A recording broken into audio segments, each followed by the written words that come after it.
Good morning my dear friends. आज हम लोग पढ़ेंगे त्रिविम जालक या क्रिस्टल जालक। इसको हम इंग्लिश में क्या कहते हैं? क्रिस्टल लैटिस कहते हैं। तो सबसे पहले हम इसमें कुछ टॉपिक ऐसे हैं जिसका सबसे पहले हम परिभाषा जानने का प्रयास करेंगे, उसके बाद हम समझेंगे कि वो चीज़ होता क्या है। तो सबसे पहले हम ये देखें कि त्रिविम जालक या क्रिस्टल जालक होता क्या है।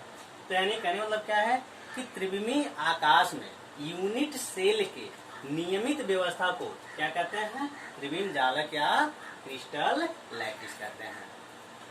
ये तो क्या रहा? क्रिस्टल जालक। अब हम बात करते हैं कि यूनिट सेल क्या होता है।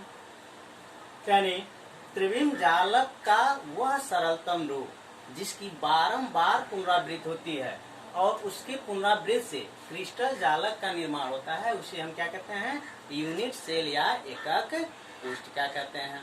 यहाँ बात आ गई यूनिट सेल की, यहाँ क्रिस्टल जालक की, दोनों बात आ गई। तो इसलिए सबसे पहले हम इसको समझने का प्रयास करें कि क्रिस्टल जालक क्या होता है और यूनिट सेल या एकक कोशिका क्या होती है। तो मान लें हम कोई क्रिस्टल ले लें, वह क्रिस्टल के जो उसके अवयवी कण हैं वह कुछ इस प्रकार अरेंज हो।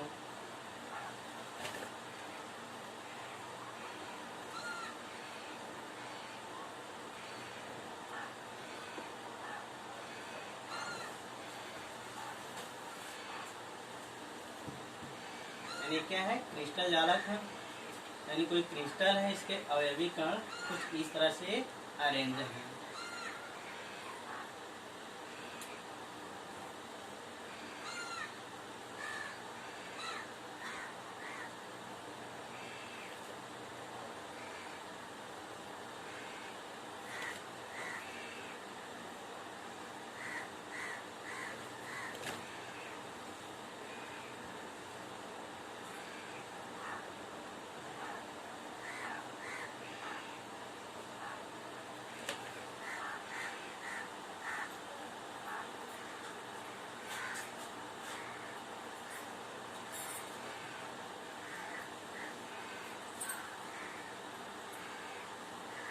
यानी हम यहाँ देख रहे हैं कि कोई क्रिस्टल है और इसके अवयवी कण इस तरह से कुछ व्यवस्थित है। तो इसमें होता क्या है कि अभी मैंने यहाँ बताया कि सबसे इसमें कोई एक छोटे अरेंजमेंट वाले हम किसी अवयवी कण को लेते हैं।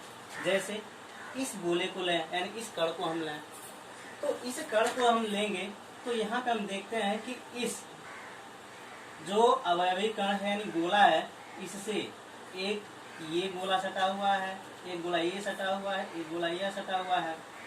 तो इस छोटे अरेंजमेंट वाले गोले के केंद्रों को हम क्या करते हैं? आपस में मिला देते हैं। तो जब हम आपस में मिलाते हैं ये क्या बना लेता है?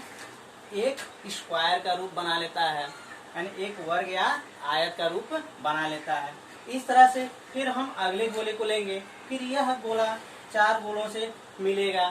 तो इस तरह से क्या होता है कि धीरे धीरे ये सभी गोले मिलकर एक क्यूब जैसी संरचना बना लेते हैं। यानी इसकी संरचना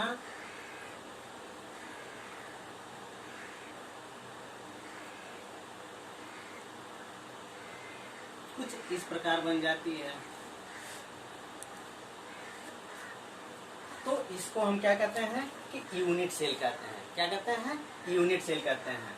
और फिर इस तरह से फिर हम 4 गोलों को ले लें, 1 2 3 4, फिर इसके केंद्रों को हम मिला दें, फिर यहाँ से 4 गोलों को ले लें, फिर इसके केंद्रों को मिला दें।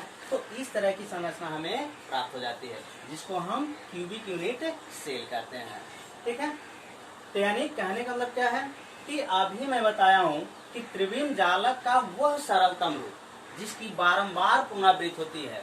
यानी ये क्या है? एक क्रिस्टल है, इस क्रिस्टल में यानी यही एक सरलतम रूप है जिसकी बारंबार अगर पुनरावृत्ति होगी तो एक समय ऐसा आएगा कि जो इस तरह की संरचना बनाएगी, जिसे हम क्या कहेंगे? यूनिट सेल कहेंगे। ठीक है। दूसरी चीज कि यह यूनिट सेल का जब नियमित व्यवस्था होती है, यानी यहाँ फिर आ गया, अगर इस 4 गोलों को हम यहाँ ले लें, यहाँ ले लें, फिर यहाँ ले लें,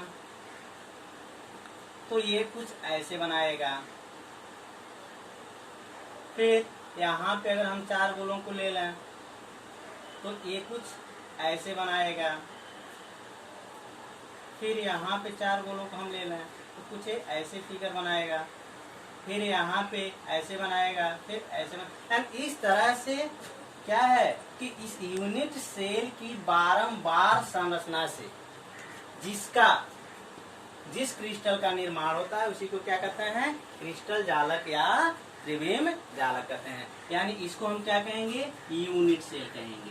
क्या कहेंगे, यूनिट सेल कहेंगे। लेकिन इस यूनिट सेल की बारंबार पुनरावृत्ति से जिस क्रिस्टल का निर्माण होता है उस पूरे को हम क्या कहते हैं, क्रिस्टल लैटिस या त्रिविम जालक कहते हैं।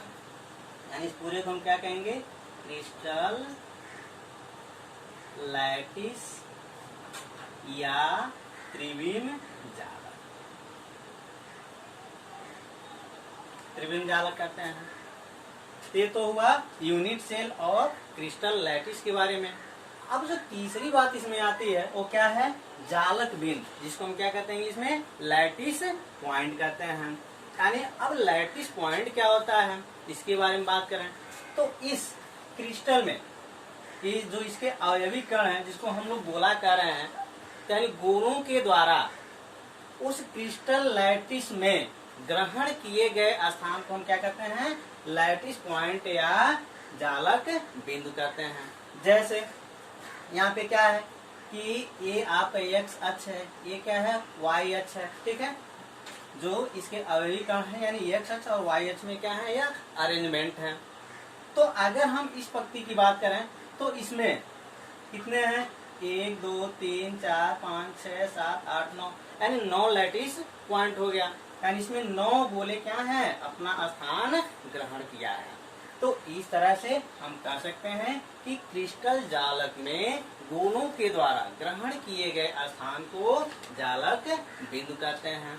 अब इसमें एक बात ये आती है, कोऑर्डिनेशन नंबर क्या आती है, यानी उपसह संयोजन संख्या।